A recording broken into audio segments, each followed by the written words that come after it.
Karena kesuksesan itu selalu diukur dengan materi, dengan status misalnya begitu.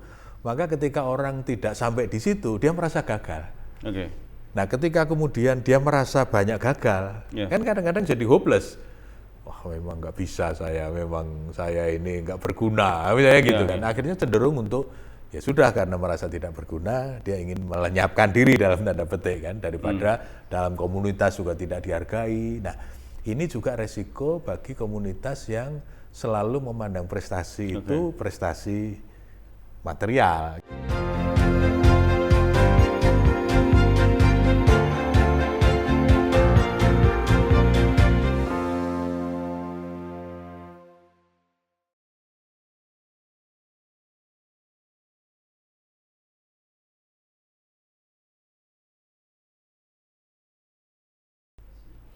Assalamualaikum warahmatullahi wabarakatuh.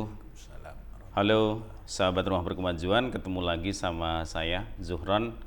Kali ini agak beda dari biasanya karena tamunya juga berbeda. Biasanya saya pakai topi, kali ini saya pakai kopiah. Kenapa? Menyesuaikan dengan narasumber. Karena narasumber yang hadir di Rumah Berkemajuan kali ini dalam pandangan saya ini multi talent. Beliau ini ustadz iya, psikolog iya, penulis buku iya, kemudian setahu saya juga konten kreator kayak kita-kita. Dosen juga iya, akademisi, salah satu dosen di Universitas Ahmad Dahlan, Pak Dr. Khairuddin Basari. Selamat datang di Rumah Berkemajuan. Terima kasih, alhamdulillah. Terima kasih sudah datang, dan kita hari ini akan ngobrol yang enteng-enteng saja. Kayak kalimatnya Pak A.R. Fahrudin ya, enteng-entengan. Iya, Pak Irud, saya manggilnya Pak Irud saja, karena beliau ini juga dosen saya, teman-teman, dulu di Universitas Muhammadiyah Yogyakarta. Saya ingin tanya satu hal sederhana yang kalimat ini sebenarnya masyarakat sudah familiar, Ustaz. Tapi faktanya selalu dicari dan tidak semua orang mendapatkan itu. Sebenarnya konsep kebahagiaan itu seperti apa? Jadi begini, kalau dalam psikologi itu, dulu orang menyebut kebahagiaan itu happiness. Happy ya, orang happy itu dianggap bahagia. Sehingga waktu awal penelitian soal kebahagiaan, itu dianggap kebahagiaan itu ada ukurannya. Misalnya tingkat sosial ekonominya sekian, dia punya ini, bisa begitu, itu pasti bahagia. Maka dulu ada indeks kebahagiaan. Jadi dibikin indeks, misalnya bangsa tertentu itu indeks kebahagiaannya dibandingkan dengan negara lain, mana yang lebih tinggi. Karena ada ukuran-ukuran tertentu. Tapi kemudian orang merasa, loh, soal kebahagiaan ini kan soal rasa. Pasti yang namanya rasa itu subjektif. Maka kemudian perkembangan berikutnya dalam bahasa psikologi ada istilah subjective well-being. Jadi kebahagiaan subjektif, istilahnya begitu. Kenapa? Karena ada yang orang punya duit banyak merasa kurang, maka tidak mau berbagi. Tapi ada orang yang uangnya sedikit, dia sudah merasa cukup, maka dia mau berbagi. Padahal bagi dia sendiri mungkin masih sangat diperlukan, tapi dia mau berbagi dengan saudaranya karena dia merasa cukup. Jadi sekarang dalam bahasa psikologi, kebahagiaan itu bersifat subjektif. Nah, memang cuma begini masalahnya dalam psikologi itu.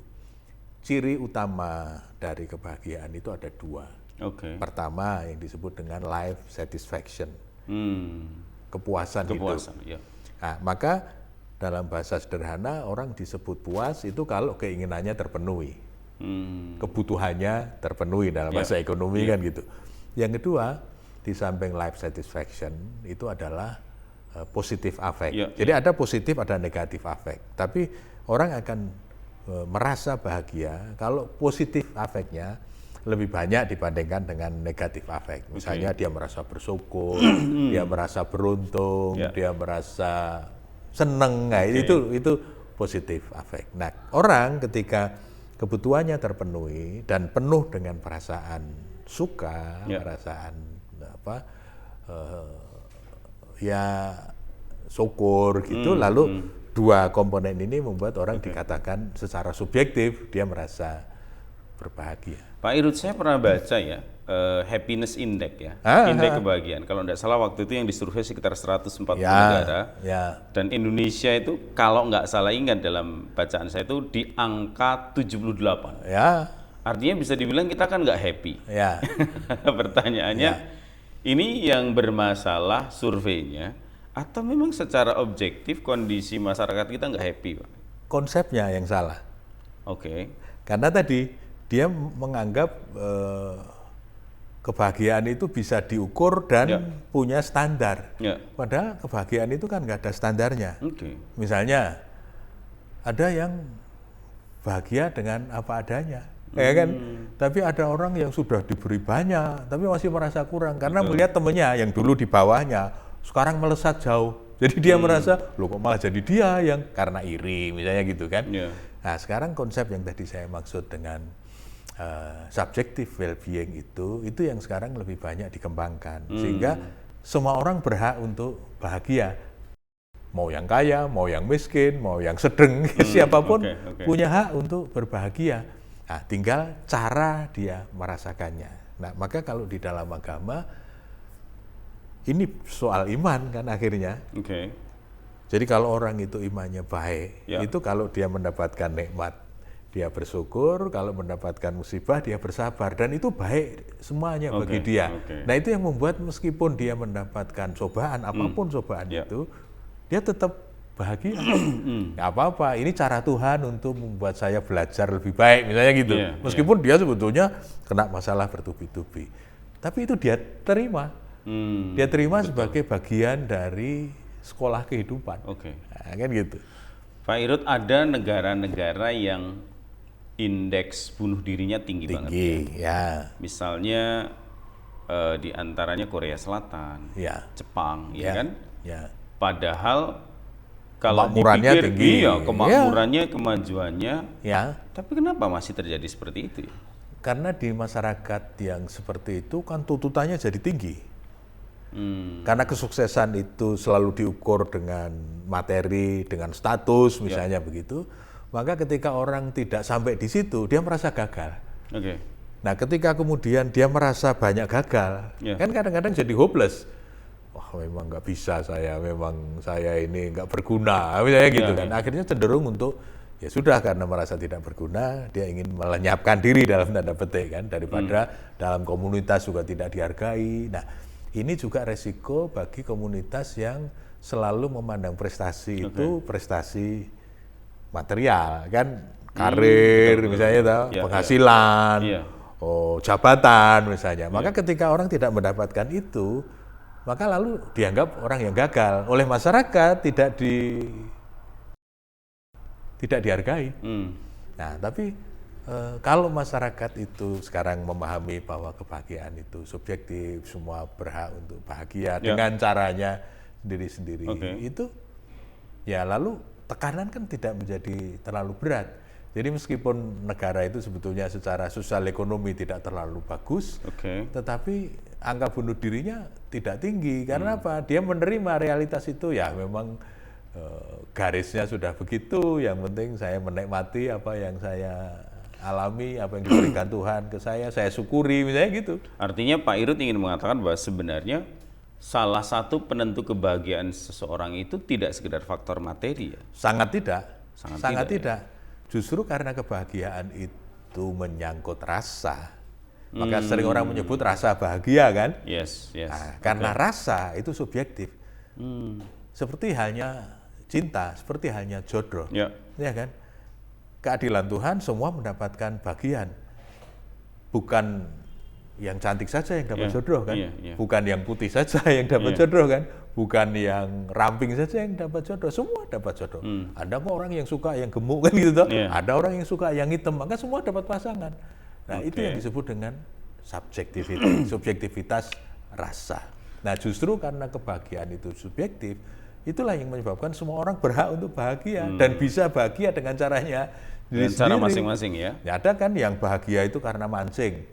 Ya, ada yang bahagia karena ngopeni burung. Burung aja kok dia sudah melihat burungnya bernyanyi, oh bahagia sekali, dengan caranya sendiri. Kalau saya kaitkan dengan ini Pak Irut, kan ini kita jelang pemilu ya, apalagi sekarang kan sudah ada pasangan capres masing-masing. Ya. Tapi kan potensi konflik, potensi gesekan itu sangat tinggi. Sebenarnya apakah itu ada kaitannya dengan faktor-faktor individu yang memang tidak happy? Ya. Atau ada faktor penyulut lain yang menjadikan gesekan itu menjadi sangat dekat gitu? Tentu kalau kita bicara faktor pasti ada internal, pasti ada eksternal kan. Pasti ada yang datang dari luar yang sengaja digesek-gesek, sengaja dihembuskan supaya terjadi friksi. Ya dikipasin lah kira-kira gitu biar seru. Tapi kalau dia matang, dia tidak gampang menyala, mau dikipasin juga nggak kena kan. Ini provokasi ini. Dia bisa kontrol. Nah, makanya memang yang harus dilakukan ya dua-duanya. Pertama, dari eksternalnya juga nggak usah provokatif. Kalau mau berkompetisi ya kompetisi saja. Kalau tidak suka ya tidak suka saja, nggak usah dipilih gitu saja kan. Tidak usah menjelek-jelekan orang lain. Jadi sebetulnya eksternal juga punya peran, tetapi sebetulnya yang lebih berperan ya yang internal kan. Bagaimana dia melihat kontestasi ini sebagai ya orang menyebutnya pesta demokrasi. Ya pesta kan mestinya happy toh, gembira. Orang menikmati, beradu gagasan, beradu program gitu. Sehingga ya kita bisa melihat dari calon yang ada, mana gagasannya yang lebih pro rakyat, mana yang lebih mesejahterakan misalnya, mana yang secara leadership misalnya lebih kompeten. Ya gitu saja, kemudian ya dipilih yang menurut dia terbaik, mungkin juga berdasarkan nilai-nilai yang dia yakini gitu kan, dan tidak usah tadi provokatif menjelek-jelekan yang lain. Saya kan kebetulan sering dimasukkan teman-teman itu di banyak grup, saya bisa melihat grup sana grup sini itu ya lucu, yang sana isunya jelek-jelekan yang sini, yang sini jelek-jelekan yang sana. Lalu saya sering bilang sama teman-teman, kalau semua grup kok isinya saling menjelek-jelekan kompetitor, kan kesimpulannya jadi begini. Oh berarti calonnya ini jelek semua ya. Nggak ada kebaikan yang bisa diungkap, karena di grup ini isunya cuma nembakin sana, nanti grup sana isunya cuma nembakin sini, kan jadi tidak produktif.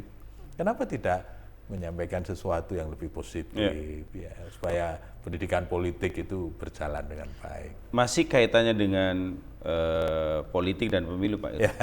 Mungkin Pak Irut juga punya pengalaman, ada sebagian orang-orang bahkan mungkin di sekitar kita yang dalam kontestasi itu kan bawa-bawa agama nih Ustaz. Dan itu menjadi alat atau bahan untuk menyerang kelompok lain, sehingga situasinya menjadi keruh. Yang harusnya jernih happy tadi menjadi keruh dan nggak happy. Kalau saran Pak Irut apa sih? Ini kan soal pendidikan politik, soal kematangan dalam berpolitik. Nah ini kebetulan kan calonnya Muslim semua. Mau dibawa-bawa agama nggak masuk kan, semuanya Muslim. Nah biasanya kemudian dibelokkan. Ini yang dianggap lebih santri atau ini yang dianggap itu. Yang tadi problem ideologis. Maka memang politik identitas itu sangat potensial untuk membelah, ya kan? Sangat potensial untuk membelah. Sehingga memang sebetulnya dalam pengalaman perpolitikan Indonesia, ya politik identitas itu tidak menguntungkan kan? Tidak menguntungkan. Berdasarkan fakta-fakta dari fakta-fakta yang ada di lapangan selama ini kan, ketika orang mengusung identitas keagamaan, apalagi sekarang ini, kalau semua identitasnya sama terus mau gimana? Nah, mungkin akan efektif ketika ada identitas yang berbeda, maka dia kemudian menyerang identitas yang berbeda itu. Tapi kalau sekarang ini calonnya identitasnya sama, jadi mau menyerang apa lagi gitu. Jadi sebaiknya tidak menggunakan serangan identitas, tapi justru menawarkan program-program yang lebih realistis, yang lebih pro rakyat. Gitu kan nanti orang bisa melihat, oh ini yang lebih yang lebih bagus yang ini. Sehingga itu yang bisa ini. Dan model kampanye yang dengan baligo, dengan rapat-rapat raksasa, itu sebetulnya dalam demokrasi modern ya kurang efektif kan. Pertama sangat mahal, kan berbiaya tinggi tuh mendatangkan orang, pasang baligo di mana-mana, sangat mahal. Dan di lapangan terbukti bahwa itu tidak efektif untuk mendulang suara. Jadi kalau mau mendulang suara ya dia harus terjun ke lapangan, dia harus berinteraksi dengan komunitas pemilih, dia menunjukkan bahwa dia bisa melakukan sesuatu gitu. Itu yang mungkin sekarang ditambah dengan media sosial kan, itu yang lebih murah dan bisa menjangkau khalayak yang lebih luas. Pak Irut, saya ingin kembali ke kajian awal tadi ya. Tadi kan Pak Irut memberikan contoh orang happy itu macam-macam. Mancing lah, dolanan manuk lah, seolah-olah sederhana. Iya kan? Di sisi lain ada orang-orang yang begitu punya modal untuk happy, tapi faktanya tidak happy. Tidak happy. So, pertanyaannya begini Pak Irut. Sebenarnya ada nggak sih kebahagiaan yang sejati, kebahagiaan yang selamanya, yang tidak bersifat sementara? Nah, dalam psikologi ada istilah yang disebut dengan self transcendence atau peak experience, jadi pengalaman puncak atau transendensi diri. Maksudnya transendensi diri itu adalah kebahagiaan yang lebih bersifat spiritual. Karena kan tadi saya menyampaikan di depan dalam bahasa psikologi, kebahagiaan itu kalau kebutuhannya terpenuhi. Nah, kalau dalam teorinya Maslow kan kebutuhan itu mulai dari kebutuhan yang fisik, paling dasar sederhana, paling dasar, naik sampai ke aktualisasi diri. Bagaimana dia bisa mengaktualisasikan potensi yang dia miliki, berkiprah, berkarya misalnya gitu. Itu membuat orang akan merasa bahagia. Tapi di akhir hayatnya setelah Maslow ini tua, dia memasukkan di aktualisasi diri itu ada puncak yang lebih tinggi yang tadi dia sebut sebagai self transcendent atau peak experience, jadi pengalaman puncak. Jadi aktualisasi diri saja belum cukup. Kalau mau lebih hebat, artinya kebahagiaan yang sesungguhnya, itu adalah yang disebut dengan self transcendent. Ibarat helikopter itu dia sudah naik, maka orang mempunyai yang disebut dengan helikopter view, cara pandang yang sudah naik ke atas, maka disebut transcend. Transcend itu kan naik. Nah, self transcendent secara spiritual dia sudah naik ke langit dalam tanda petik ya, dia lebih dekat dengan yang Maha Kuasa, sehingga ketika melihat fakta, melihat fenomena itu bisa menjadi lebih komprehensif karena dia udah naik ke atas. Berbeda dengan orang yang ketika masih di bawah, yang bisa dia lihat kan cuma kanan kiri sebelah. Sementara ketika dia sudah bisa naik ke atas, view-nya jadi lebih luas. Konteksnya jadi lebih luas. Nah, sehingga ketika orang sudah mengalami self transcendent, dalam bahasa sekarang orang sering mengatakan kecerdasan spiritualnya sudah tinggi, itu cirinya dua. Dia akan merasa hidupnya satu, more meaningful. Dia hidupnya merasa lebih bermakna. Itu kan yang membuat dia happy tuh. Alhamdulillah, meskipun sedikit saya bisa membantu, alhamdulillah lebih bermanfaat misalnya gitu kan. Dan yang kedua adalah more connected. Dia merasa lebih terhubung, baik hubungan dengan yang Maha Kuasa, dia merasa meskipun kecil menjadi bagian dari skenario besar Tuhan gitu, bagian dari amal soleh yang dia lakukan gitu. Nah, termasuk more connected itu juga vertikal dengan keluarga, dengan komunitas juga baik. Jadi vertikalnya juga kenceng, tapi horizontalnya juga bagus. Nah, kalau orang sudah bisa sampai di situ, itu dia sangat merdeka, tidak lagi terpengaruh dengan kebutuhan-kebutuhan yang di bawahnya. Dalam teori Maslow kan begitu. Ketika sudah naik level, kebutuhan yang di bawahnya itu sudah dianggap tidak penting. Maka ketika orang sudah makomnya sampai ke self transcendence, sampai ke peak experience tadi, dia mengalami pengalaman puncak, dekat dengan Tuhan, dia rela berbagi dengan siapapun, itu lalu kebutuhan soal materi, kebutuhan soal pengakuan, kebutuhan soal harga diri, kebutuhan akan macam-macam itu menjadi tidak penting lagi. Maka orang ini akan menjadi sangat otentik, sangat merdeka, sangat bermanfaat, tapi secara personal dia juga happy gitu karena merasa ya saya kan sekedar melakukan skenario Tuhan gitu. Saya mudah-mudahan menjadi bagian dari apa yang diinginkan Tuhan. Sebagai khalifah kan wakil Tuhan, ya kan? Nah, sebagai wakil Tuhan dia melakukan apa yang menjadi kehendak Tuhan gitu. Jadi dia merasa bermakna hidupnya karena dekat dengan Tuhan, karena merasa melakukan apa yang Tuhan perintahkan. Ya, itu yang membuat dia tidak gampang galau, tidak gampang bersedih, ya kan? Tidak takut dengan kehilangan jabatan atau kehilangan nama baik atau apa. Saya sering bilang dengan teman-teman, karena ada teman itu yang punya pendapat begini, saya ini tidak punya apa-apa, Mas. Satu-satunya yang saya punya itu nama baik. Maka nama baik ini harus saya jaga at any cost. Pokoknya kalau ada yang mengganggu nama baik saya, saya lawan. Lalu saya bilang, wah beda nek karo aku. Piye, Kang? Nah, kalau saya sudah lama tidak memikirkan nama baik. Loh kenapa? Karena nama baik tidak ditanya oleh malaikat. Saya guyonnya begini sama teman itu, kalau nama baik itu ditanya oleh malaikat, yang masuk surga pertama kali itu saya. Lah apa? Khair. Nah, itu, apakah namamu baik? Oh iya, nama saya Khair. Oh, masuk, aneh penak. Yang ditanya oleh malaikat itu amal baik.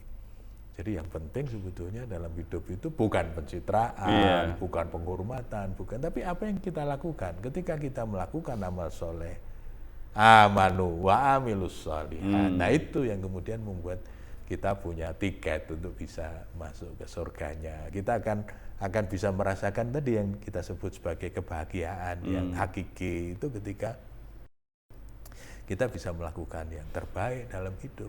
Ya sesuai dengan posisi dan jatah kita masing-masing ya.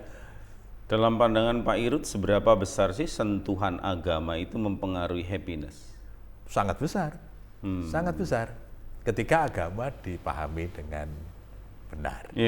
Tidak sekedar ritual ya? Tidak sekedar ritual kan, karena dalam banyak penelitian ketika orang bicara bagaimana agama itu diinternalisasi, yang orang sering menyebutnya sebagai religiusitas, itu kemudian orang lihat, oh pengetahuannya tinggi, ini tinggi, tapi ternyata kemudian penghayatannya minimal. Keywordnya di sana ya? Keywordnya pada penghayatan. Pada refleksi, pada hikmah yang bisa diambil. Misalnya ketika dia sholat Allahu Akbar, itu kan nggak ada efeknya apa-apa bagi yang tidak punya penghayatan. Betul. Nah, mestinya kan ketika dia bilang Allahu Akbar, yang besar itu Allah, lalu yang lain kan mestinya kecil, jabatan kecil, duit kecil, penghormatan kecil, kan mestinya gitu.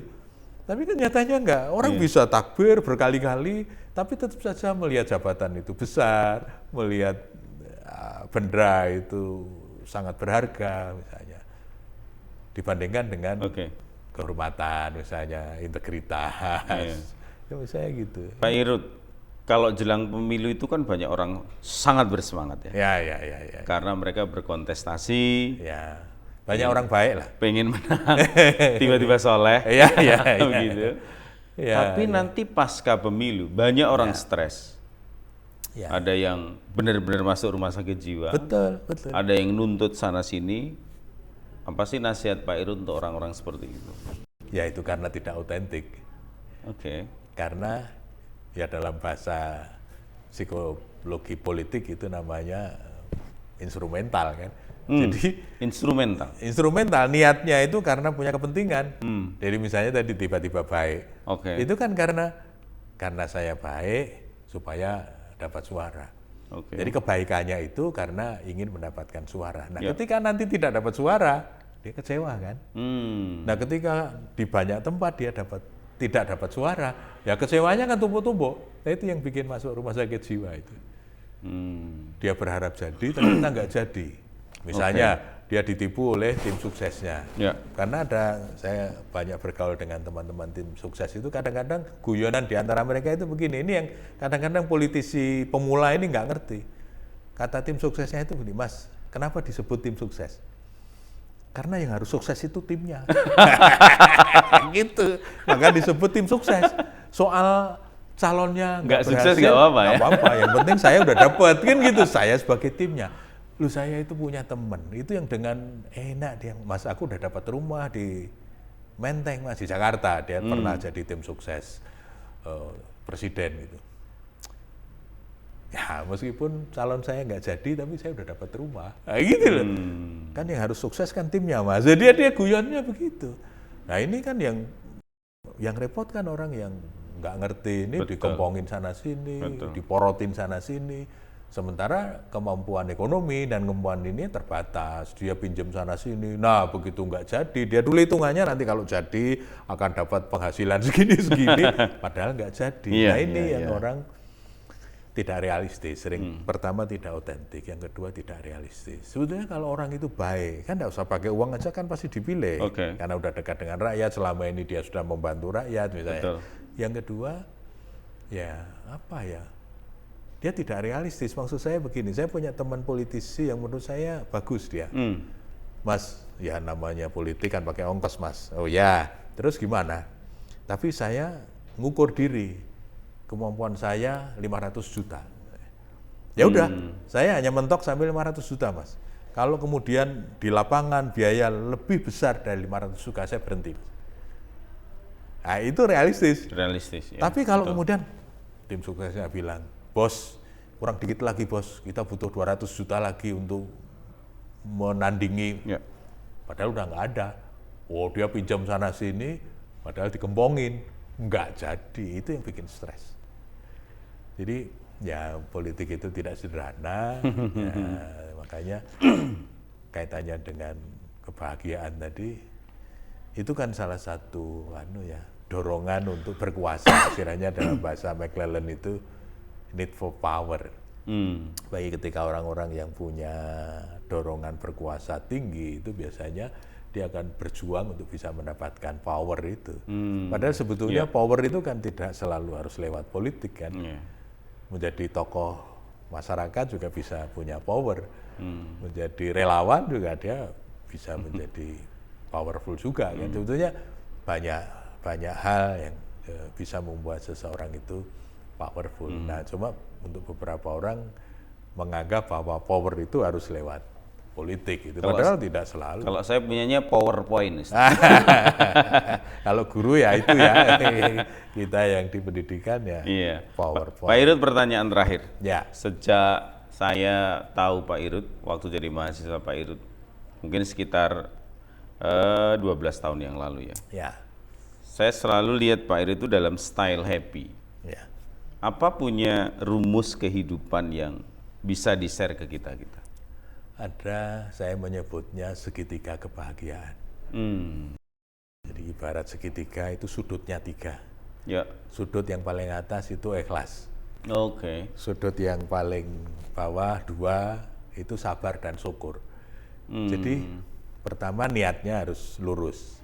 Nah, saya mengajar, saya bikin konten, saya apa, itu yang pertama kali saya harus yakinkan pada diri sendiri, niatnya untuk apa. Nah, gitu kan.